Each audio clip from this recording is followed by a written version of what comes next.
Ahora, entrevista en Dale Voz.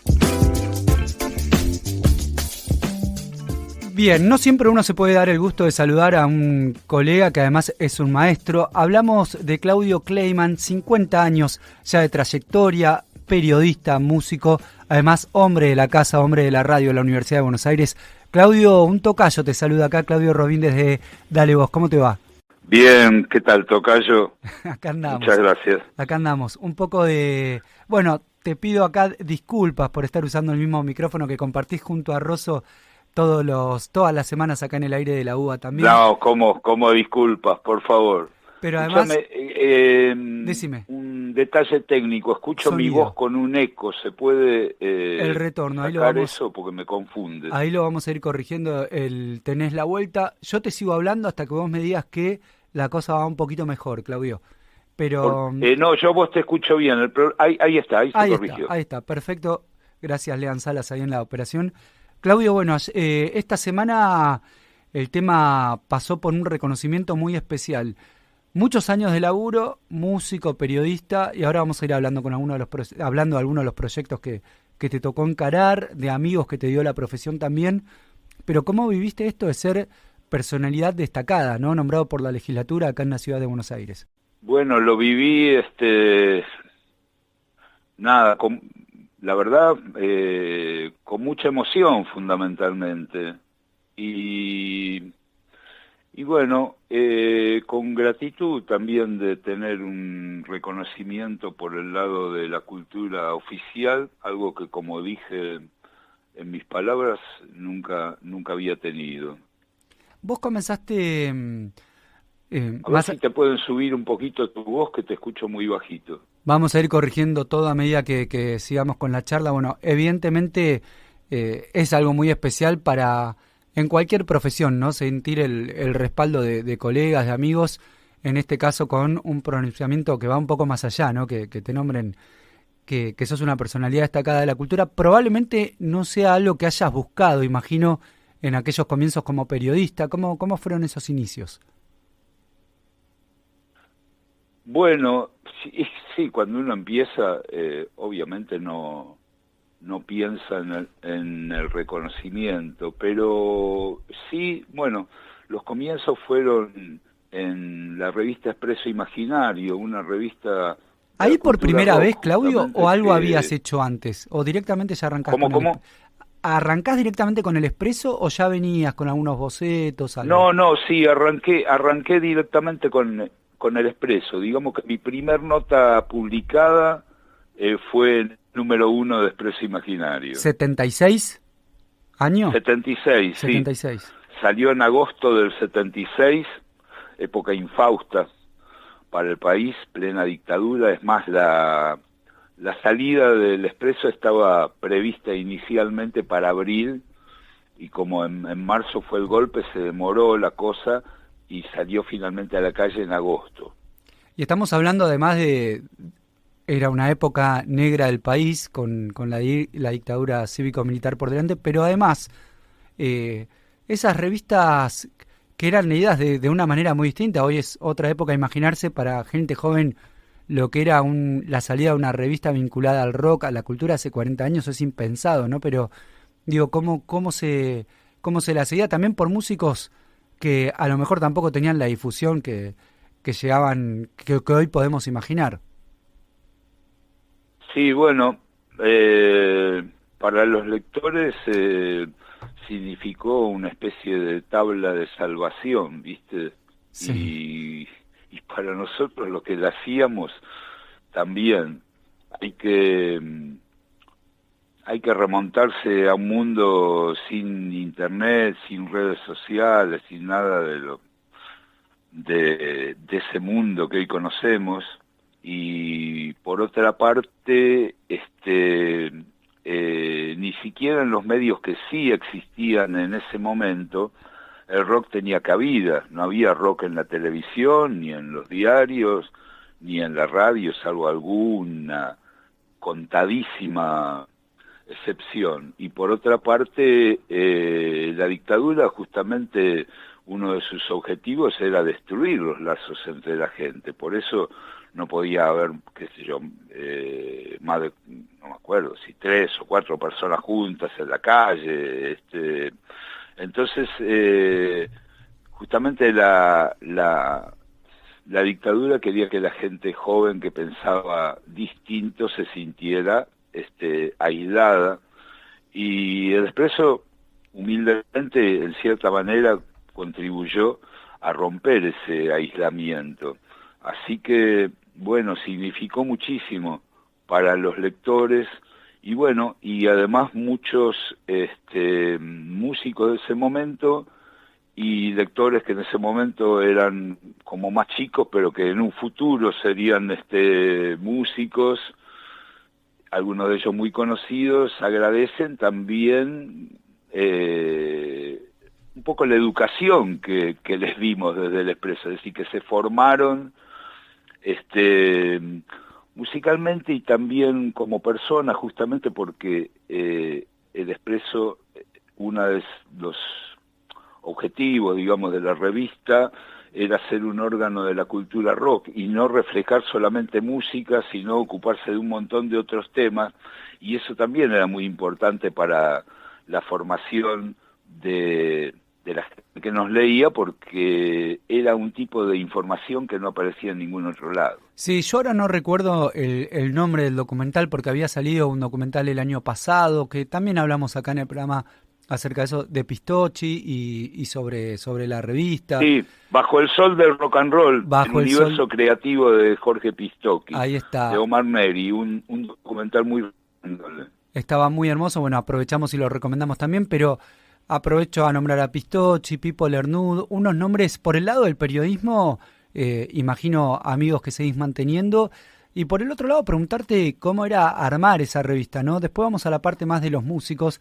y tu trayectoria también como músico, pero en una revista que tenía una tirada de miles de ejemplares, hoy sería impensado, ni un diario hoy tira, creo que Clarín tira 8.000 por día, así que vendían más que lo que vende Clarín hoy, pero no sé si eso era para pensarlo hoy, seguía siendo para un público selecto. ¿Cómo era el vínculo del rock todavía en la calle?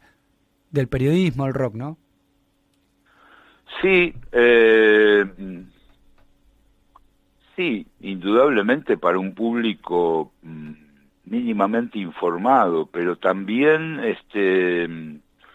a números de hoy, como bien decís, bastante numeroso, ¿no? Sí. Que Totalmente. de repente el Expreso llegó a vender entre 5.000 y 10.000 ejemplares. Y una cuestión muy importante es que no era una revista under, una subte que las conseguís, qué sé yo, había revistas subte, hubo una eclosión de las revistas subte en esa época, pero tenías que ir ya a lugares muy específicos, la conseguías en el Parque Rivadavia o en algunos recitales. El Expreso tuvo como característica, digamos, que estaba en los kioscos, ¿viste? Que era una revista que vos podías comprar en los kioscos, entonces la esperabas y sabías que más o menos entre el 1 y el 5 de cada mes, con las vicisitudes del caso, iba a estar en la calle. Che, y hablaste al principio del tema dictadura. El rock y la dictadura, hay un camino muy particular, pero digo, en la revista, en el Expreso, ¿ustedes sufrieron algún tipo de censura? ¿Hubo alguna vez que dar marcha atrás o enfrentarse a algún tipo de cuestión por el ejemplar que se venía, por algún tipo de nota? Mira, no hubo censura directa, y esto siempre lo digo, se debe a, bueno, primero a que éramos todos muy conscientes de la situación, sí, pero fundamentalmente nuestros directores, Jorge Pistocchi y Pipo Lernud, eran muy conscientes de que había que navegar como una muy delgada línea entre lo que se podía y lo que no se podía decir. Y esa línea fue navegada con mucha habilidad por ellos, por los directores, que eran gente, bueno, un poco más grandes que yo y que Alfredo, que éramos los Rosso, que éramos los que nos encargábamos de la parte de música, y Fernando Basauro, supieron recorrer esa línea con mucha habilidad para no despertar, digamos, para no llamar la atención de la censura y que les pasara desapercibido, que no se dieran cuenta el mensaje que estábamos mandando. Que siempre digo esto también, que fue algo paralelo a lo que tuvieron que hacer los músicos de esa época también, ¿viste? Sí. Que tuvieron como que cambiar su lenguaje, adoptar un lenguaje más metafórico, más oblicuo, más poético, si se quiere, indirecto, para continuar mandando un mensaje que la gente a la que iba dirigido sí entendía, pero que a la censura le pasaba por encima. Y cuando hablo de los músicos fundamentales de ese periodo me estoy refiriendo a Charly García, León Gieco, Luis Alberto Spinetta y bueno, y otros que no son tan recordados ahora como Mía y como Los Redondos. Bueno, Los Redondos obviamente sí son recordados. No sería el caso. La Fuente, por ejemplo, bueno, había muchos. Bueno, Raúl pero nombraste a Los Redondos, y ya que está, porque en algunas presentaciones en los inicios has participado, tenés una amistad con Sky, tengo entendido. Tu recorrido musical también es interesante. Has pasado, vamos por parte también, como periodista del rock, has escrito en cuanto suplemento literario haya dando vuelta por ahí, sos voz de la radio de la Universidad de Buenos Aires también, y bueno, y también como periodista del rock, la pata esa de músico siempre te tiró. Siempre anduviste dando vuelta con eso también, y te llevó a amistad también con muchos músicos. Sí, indudablemente. Vengo haciendo música más o menos paralelamente a mi actividad periodística, desde hace muchísimos años, desde comienzos de los 80. Bueno, siempre por esas no son decisiones que toma uno, pero siempre la música corrió por un andarivel un poco más más under quizás que lo del periodismo, quizás porque el Expreso produjo un impacto muy muy fuerte, y dejó una marca, por suerte, cosa que yo agradezco obviamente. Totalmente. Dejó una marca muy fuerte y bueno, no sé por qué, pero a la gente le cuesta mucho comprender que uno pueda hacer más de una cosa, y mucho más que pueda hacerla bien, aunque eso no soy yo el encargado de decirlo. Pero bueno, básicamente eso, como te decía, no es algo que haya pasado por mi voluntad, pero me he mantenido activo con la música, y bueno, estos últimos años siempre dentro de un nivel hiper underground, pero con un poquitito más de repercusión, te diría. Y escúchame, para cerrar, Claudio, ¿qué amigos te dio la profesión? Un par del rock y un par del periodismo. Que bueno, vimos el otro día en la legislatura mucha gente, ¿no? Pero que la verdad digas, puta, valió la pena que hoy pueda sentarme a tomar un café con alguien y con esta persona y charlar. Sí, por supuesto que sí, son muchos los amigos, y como bien decías, muchos de ellos datan de la época del Expreso. Algunos de ellos ya no están, lamentablemente. Claro. Los extraño muchísimo, como al querido Negrito Fontova, al propio Pistocchi. Pero bueno, para nombrarte un par de amigos del periodismo, te nombraría Polernud y Alfredo Rosso, con quien, gracias a Dios, seguimos haciendo el programa Truco Gallo en Radio UBA. Y de la música te nombraría a León Gieco y Gustavo Santaolalla. Que de alguna manera también León estuvo presente el día de la legislatura. Sí, los dos estuvieron presentes a través de videos. De videos, sí. Che, Claudio, bueno, para cerrar te pido, a ver, en un momento muy particular de tu carrera, cerrando un gran momento también con un gran reconocimiento, un tema del rock nacional argentino que te represente como para